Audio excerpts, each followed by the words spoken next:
The age-old question, the Disney Cruise Line or a trip to Walt Disney World? Today, we're going to try and answer that question for you as we look at some of the advantages and disadvantages of the two popular Disney destinations. Walt Disney World is an iconic family fun destination in Central Florida. It's been here for 50 years. You got it right, celebrating the 50th anniversary.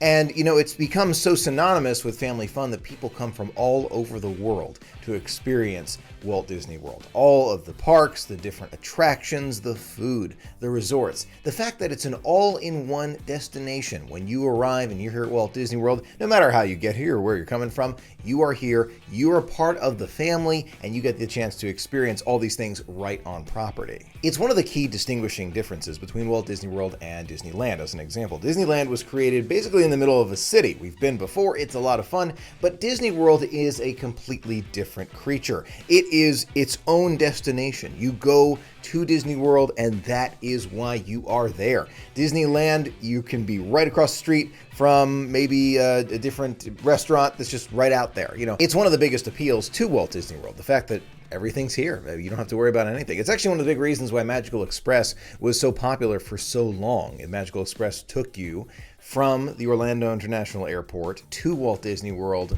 no problems at all. You just kind of went, and that was great. They have changed that policy quite a bit since the early days, but at least that's how it started. So we know it as a destination where you just arrive and everything's right there for you. At Walt Disney World, you have the opportunity to stay for as long as you want. You can stay for 3, 5, 7, 8, 9, 10 nights, maybe 2 weeks. You can stay for as long as you want at Walt Disney World. You stay on property, you stay at the resort, wherever you want to stay, and you just, create that custom vacation. Now, this is a good opportunity to transition to the Disney Cruise Line. Disney Cruise Line is different because the itinerary is set for you. You have a 3-night, a 5-night, maybe a 7-night, or even perhaps a 14-night cruise on one of the different Disney cruise ships. At the time of filming, there are 4 different Disney cruise ships: the Dream, the Wonder, the Fantasy, and the Magic, with the Wish coming to the Disney Cruise Line fleet in just a little while. All of the Disney Cruise Line is relatively new and feels very upscale. It feels like everything on board is just really made to be the best it can be, I think is the best way to put that one. And although the itinerary is kind of laid out for you, everything that you need is on board that ship. From the amazing dining to the shows to the great destinations where Disney Cruise Line goes, there's a lot to experience with the cruise line. That being said, there are some things that you miss out on when you're not at Walt Disney World. Biggest one, the rides. For some, the rides at Walt Disney World are the biggest draw, right? Rise of the Resistance or Remy. We're just kind of going on the People Mover. Nothing wrong with that. Love the People Mover.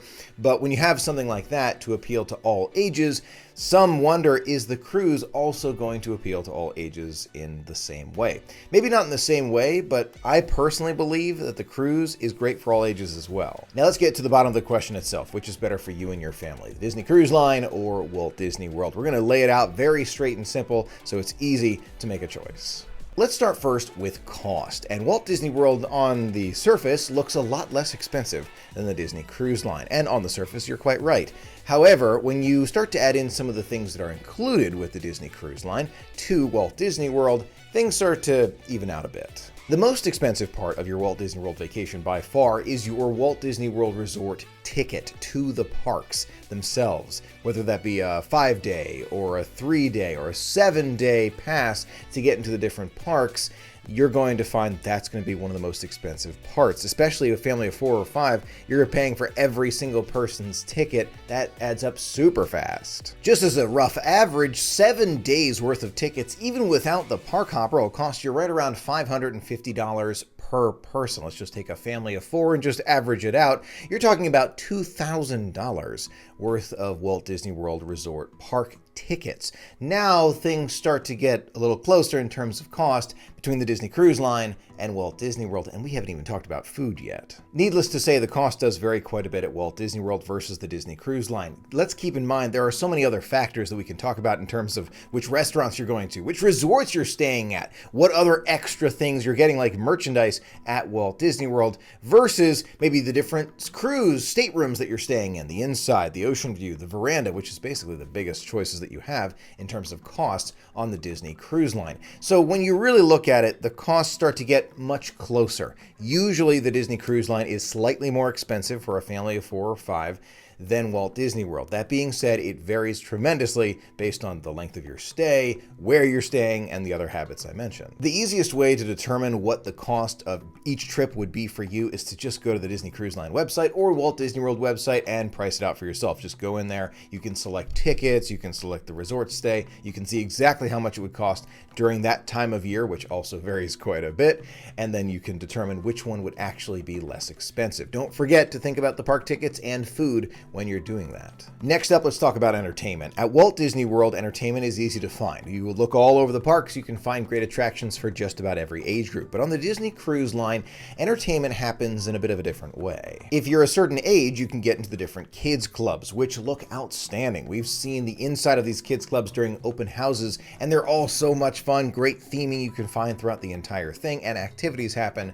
throughout the day. But if that doesn't really appeal to your child, or maybe let's say they're just a little too old for that, but don't really want to go to the other kids clubs like Vibe or Edge, and they don't really want to do pool time, that's another factor to consider when you're thinking about the difference between Walt Disney World and the Disney Cruise Line. It's true that the Disney Cruise Line has fantastic slides that you can find on board, but when you think about, let's pretend it's just a teenager who's 15, maybe 16 years old, they do the slide a couple times, go to the pool a couple times, they say to themselves, okay, what else are we doing? If you think that's your situation, that's a factor to really consider. What different activities will my child like? In this situation, you may be quick to say that the parks would make more sense for your child. And I would understand if you did, because when I was younger, we would do that all the time. We never even tried Disney Cruise Line until I was much, much older. And I really wish now that I had had the opportunity to go on the cruise line when I was younger and go to these kids clubs and experience these things and see these shows and experience these different countries that I could have experienced through the Disney Cruise Line. That's me, but maybe it's different for you. Just something to consider. Now let's think about the food and the food quality that you can find at Walt Disney World and the Disney Cruise Line. At Walt Disney World, I have to admit, food quality can be hit and miss. There are some restaurants that are really good, like, oh my gosh, outstanding. Brown Derby, you will likely look at anything on the menu, just close your eyes, throw a dart, you're gonna find something great at Brown Derby.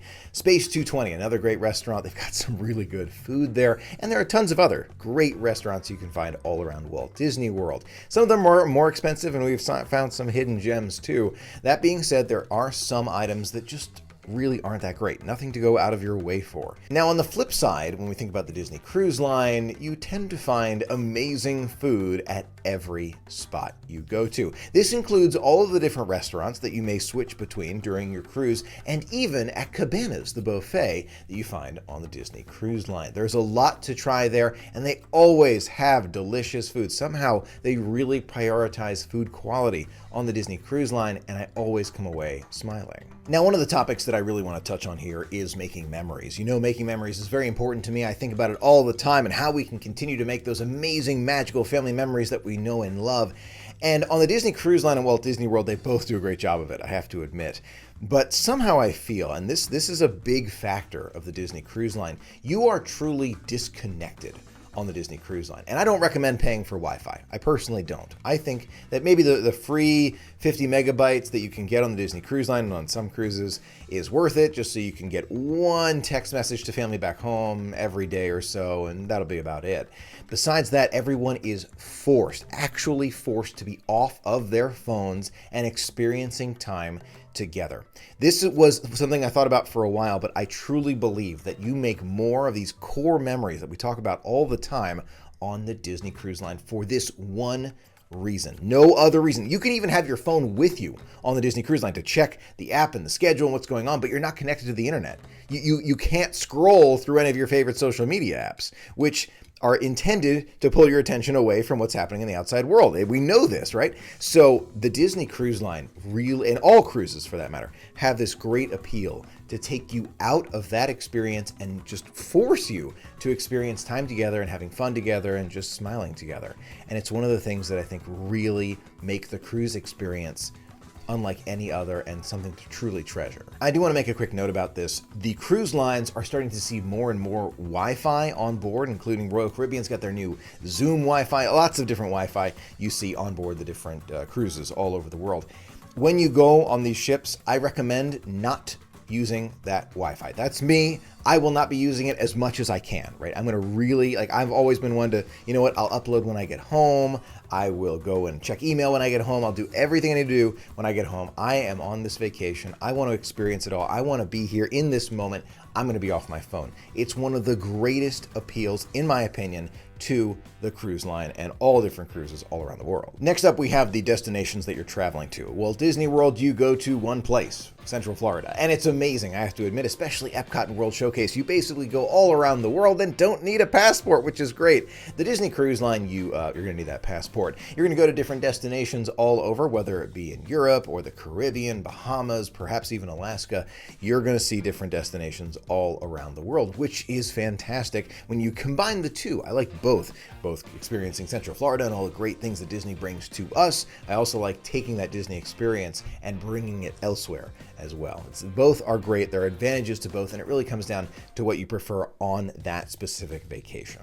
Now, of course, one of the big factors to consider, seasickness. This is only going to affect those who are thinking about going on the cruise ships. I know that there are some in our community who are seriously affected by the different, seasick, things that happen on board where you feel it rocking back and forth and doesn't stop. I have personally experienced it myself. It is not fun. It's not. Has it dissuaded me in any way, shape, or form from cruising?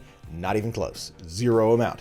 Even though I know that was like mild compared to what people you sometimes go through when it comes to the seasickness, have the precautions ready to go. Dramamine or whatever it may be in order to help you. There are a lot of aids out there to help you. I've heard of some glasses that have some special water in the sides. A friend told me about those. There's patches. There's all sorts of things that you can take to really help with that motion sickness. If you're thinking about it, I would look into some of these things. Maybe try a shorter cruise just to see if it would perhaps be a little easier for you, just kind of starting out something a little shorter, maybe try some of these, medications to help you, and then maybe try those longer ones. It's definitely worth it. Even though you may feel this from time to time, it is 100% worth getting over to experience all the fun that's associated with the Disney Cruise Line. Last but not least, let's talk about the weather. When you go to Walt Disney World in Central Florida, you have a tendency to see sunny skies most days. Sometimes it's colder, sometimes it's rainy, but most days it's pretty sunny and fantastic. And I would say the average temperature is around 80, 85 degrees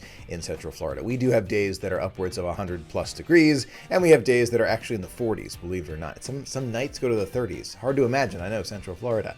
When you think about the cruise line, though, they are affected by the weather in a whole different way. If we have a hurricane at Walt Disney World, and I've been through several, you kind of hunker down in your resort and it passes, and then that's the end of it. And then you're off to the parks in maybe a day or two. We've had the parks shut down before because of serious weather conditions, but usually it doesn't last more than a day, and that's pretty quick, and then that's the end of it.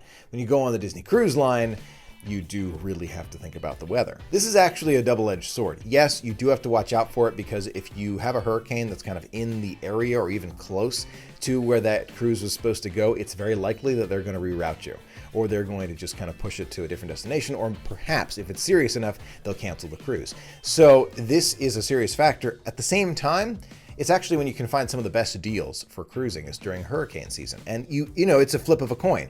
Is it going to happen when you're supposed to be going on that cruise? No one besides Mother Nature knows if that is going to be a factor for your cruise. I've taken many cruises during hurricane season before, and so far I've been very lucky. I fully expect that at some point in the future, it will have a very different experience when we try and cruise and there's a hurricane, we simply can't go. I have been rerouted when cruising before, and that's sometimes fun, but Disney does prioritize safety. So if they say, it's not quite safe right now, they may end up canceling that cruise and kind of waiting it out. I love Walt Disney World and the Disney Cruise Line. Both are absolutely outstanding. Right now, my favorite is the Disney Cruise Line. I cannot get enough of it. I've been on many, and I cannot wait to go on many more. Let me know what you think about this comparison. Is it Walt Disney World or the Disney Cruise Line for you? And what factors play into it for you? Is it the price?